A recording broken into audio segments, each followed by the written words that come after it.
welcome everyone to this really special Body Shop event this evening. My name is Nicholls and I am a self-worth educator and a writer at Happiful Magazine. And for anyone who doesn't know, Happiful is all about connecting you with the help that you need.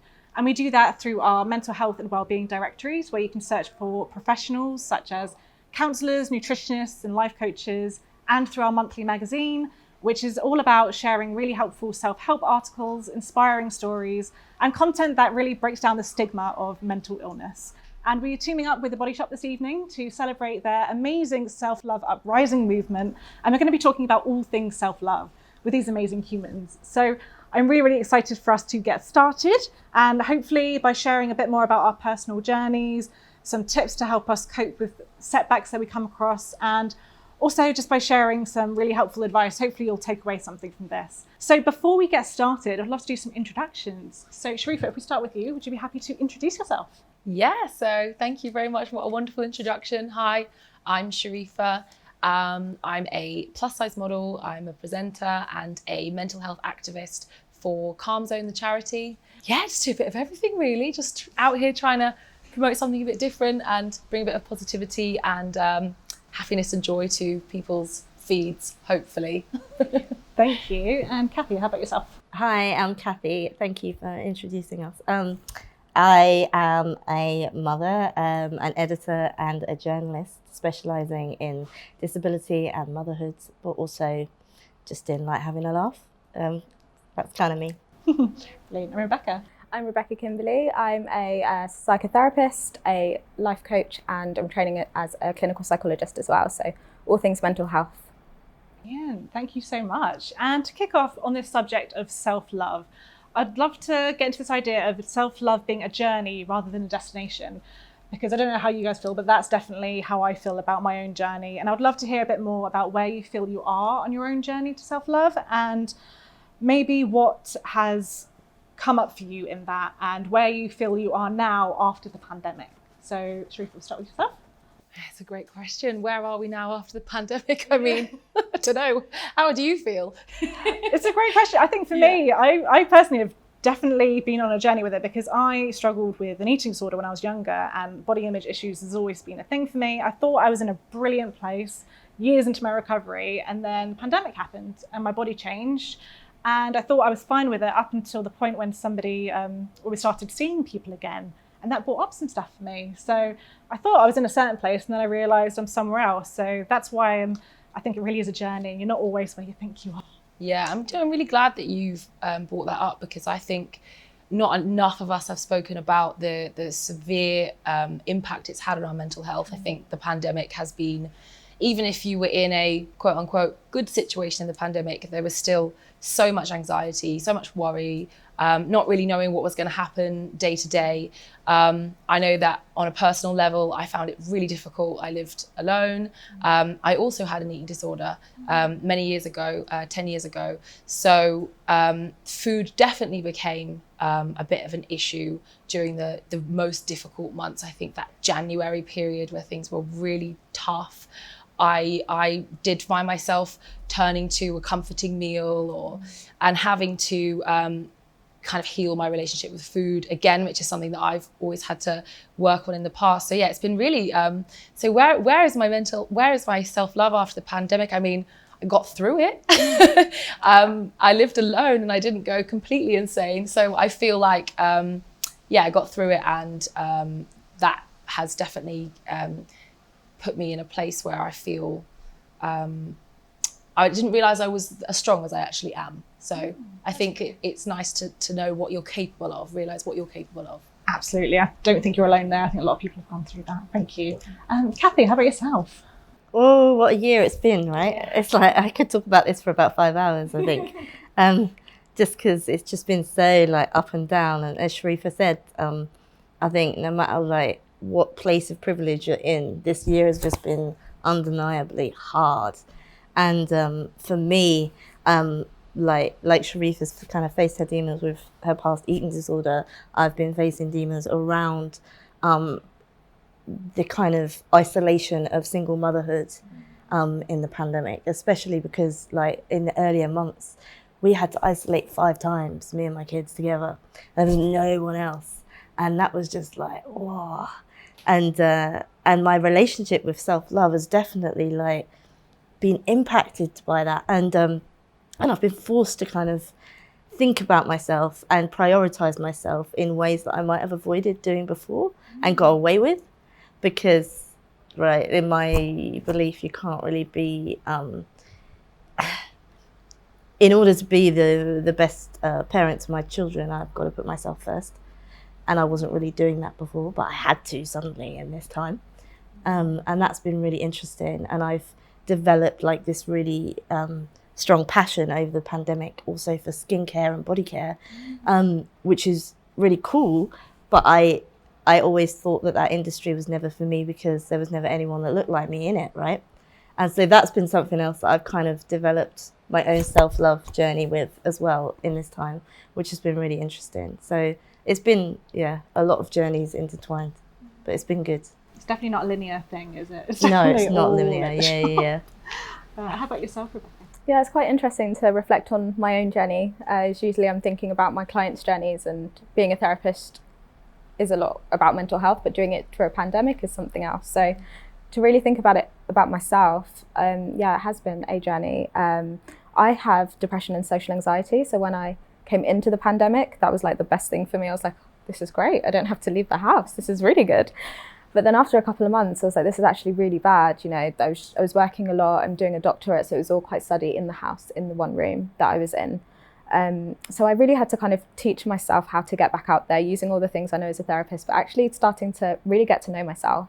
And I think the last year I've got to know myself in such an amazing way, like going on walks with myself, going to go sit in the park and do absolutely nothing with myself, all the things that I would never do before. Even coming to an event like this in person, meeting people again, it's just so interesting to see how you develop over time, and really, once you really get to know yourself, it's so hard not to like have a bit of love for yourself. So I'm like, I'm getting to know you and getting to like you. That's a lot.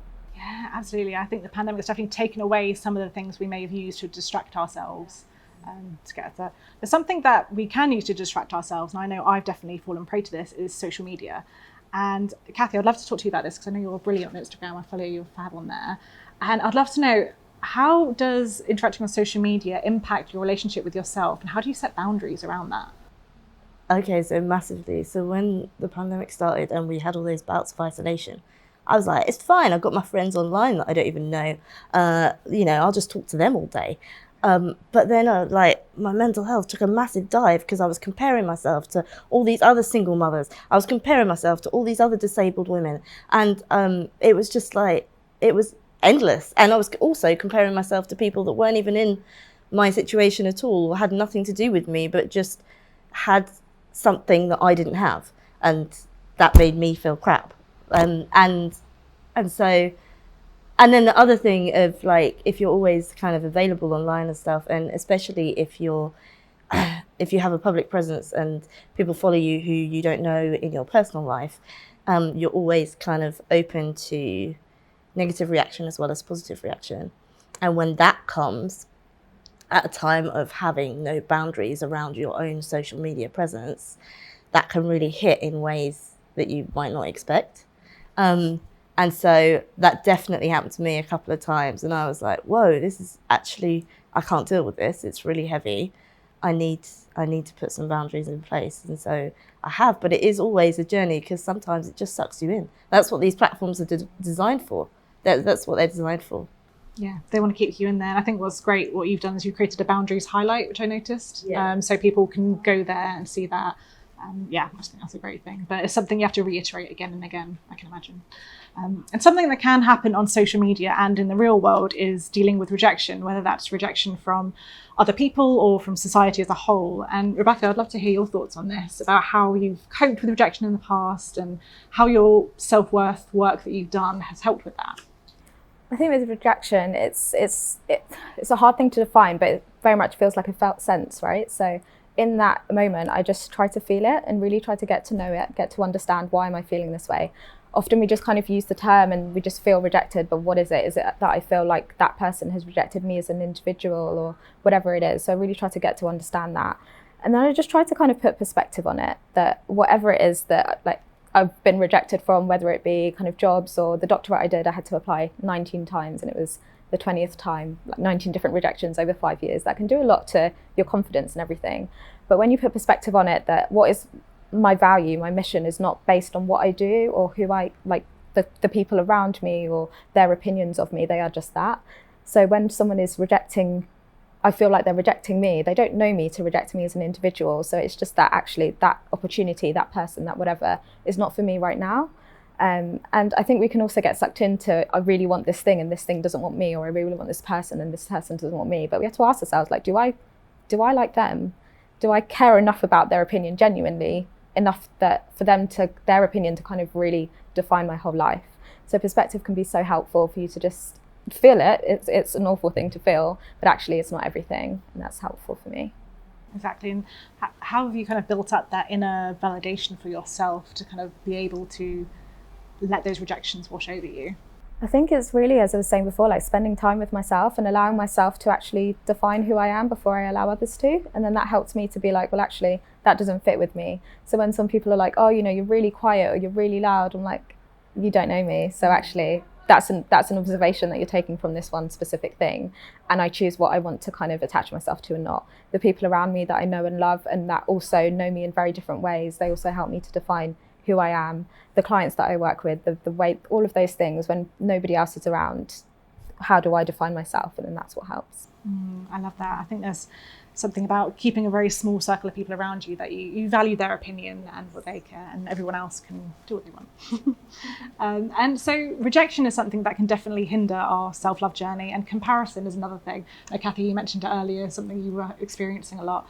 And Shareefa, I'd love to hear from you on this because you are in the fitness world, and I can imagine it can come up for some people in there. So I'd love to know, do you come up against comparison and how do you deal with it? I didn't know I was in the fitness world. Oh, wow. I see you doing a lot of fitness things. I do. You know, I probably wouldn't put myself in the fitness bracket, but I guess because I'm a size 18 woman, and I think that the fitness industry very much tries to tell us that it's not for us, or it's not for anybody who doesn't have a certain physique. So, but thanks, I'll take that. I'm in the fitness world.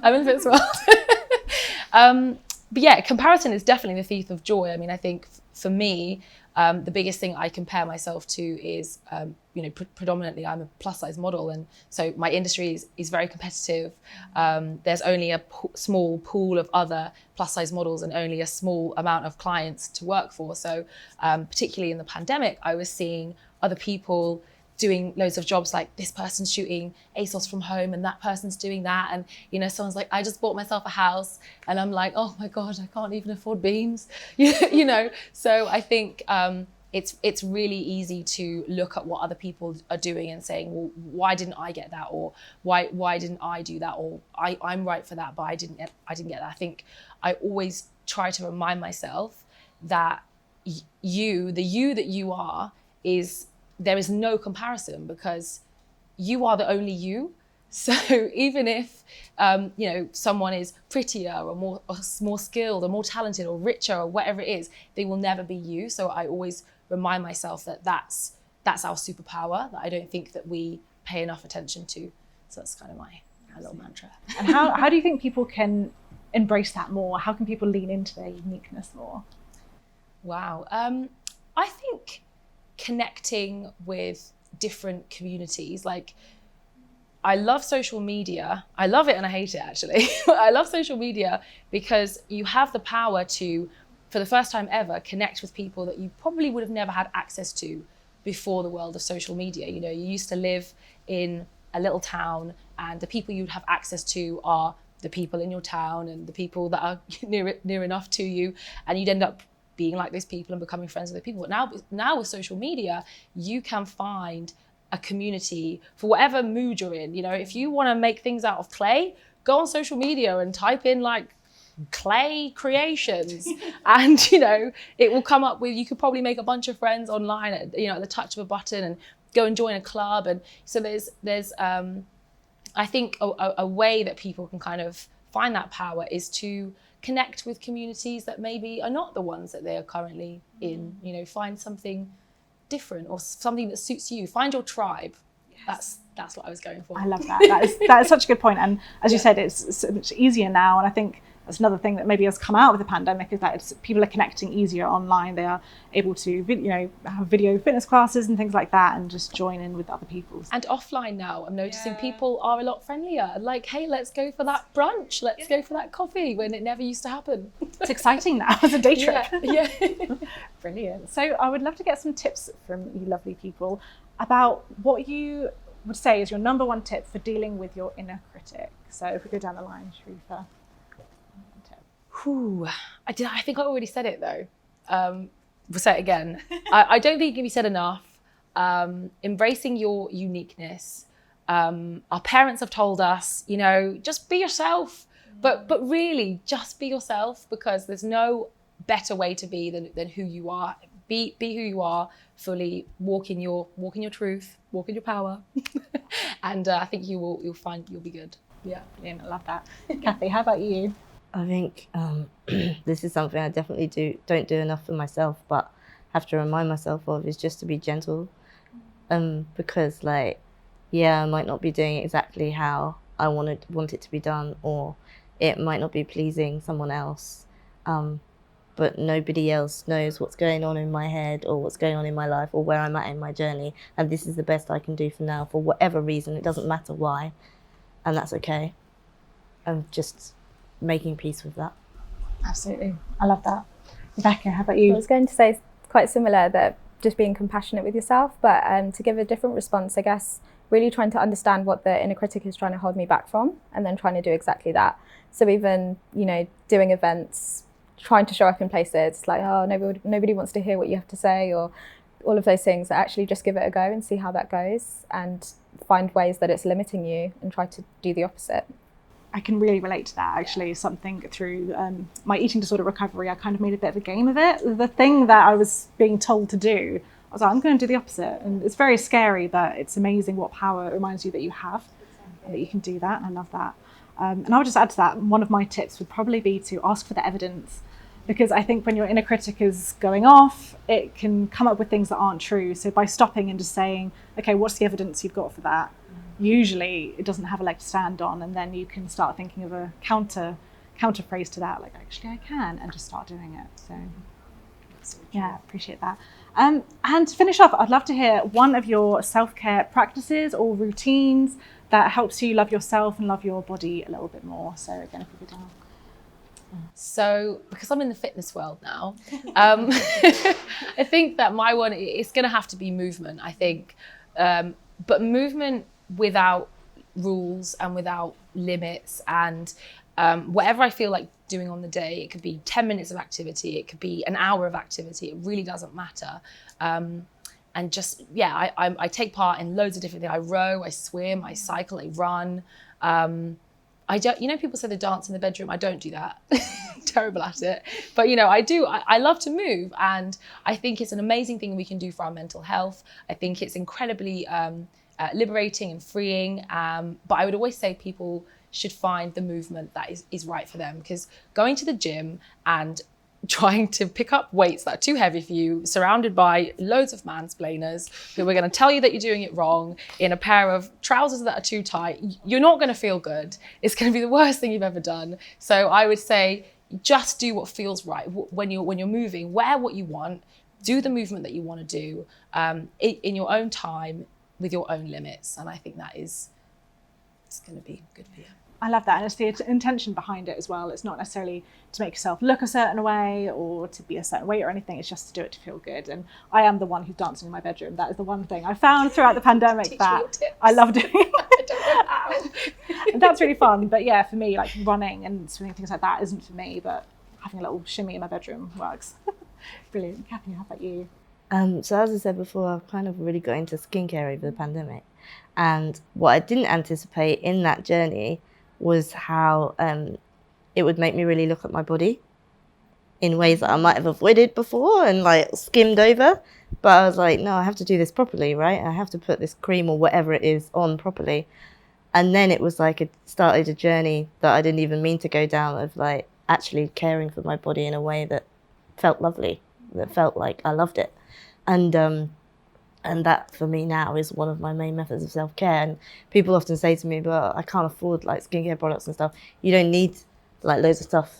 Even if you just have a tub of body butter. $4.99. It's just the act of taking the time, isn't it? One of my routines at the moment is I have a midweek bath. So Wednesday evening, I always have a really long bath with loads of salts and stuff. But I take the time to moisturise, and I should do it more often, I know. But at least I know once a week I'm going to take some time. And again, as you said, it does make you get familiar with your body. You kind of get to know it more. So yeah, I love that. Rebecca, how about you? Yeah, I think one of the biggest things that gets in the way for me is saying I don't have enough time for whatever it is. So I have a self-care menu, and it's based on how much time you can give or how much time you have. So like 5-10 minutes, an hour, different types of things. And I ask myself every day, like, what do I need right now? Because on Monday it's going to be very different to a Thursday, to whatever kind of day. So I think it's really about being intentional. Sometimes for me it's not about the thing that I'm doing, because you know, I could still be going on a walk, but I'm taking all my kind of anxiety or stress with me, or I'm on my phone kind of as I'm doing it. So what am I going to do intentionally that's just for me, and make sure that even though my diary will be filled with other things, what am I doing for myself? That day is going to vary for different things. So yeah, it's more about just the intention setting in the morning. Yeah, I love that. And I think time is definitely something people come up against, saying that we don't have time. And I totally get that. We do all have different things happening, and we don't all have the same amount of time as each other. That's a fact. But if we can prioritize something, as you said, it could be 5 minutes enjoying a coffee, like by a window, like just doing that, something small. It's brilliant. Great. Well, thank you so much, everyone, for all your tips. You can connect with us online. We'll go down the line to see how people can connect with you. So Shareefa, how can people find you online? Hi, I'm Shareefa, Shareefa_J on all platforms. Don't find me on TikTok. They're not good. You can. I need some more followers. Thank you, Cathy. So I have Instagram only because I'm a Luddite and I don't know how to use anything else. And my Instagram handle is that single mum. Perfect. Thank you. And Rebecca? Mostly Instagram, Rebecca_Kimberly, or my website, RebeccaKimberly.com. Brilliant, thank you. If you want to connect with Happiful, we are at happiful.com, or you can follow our Instagram, which is at Happiful_magazine. And if you want to follow me, I'm at CatBlueJ on Instagram as well. And yeah, thank you so much for all joining this brilliant discussion. It was great, and thank you guys for all your input.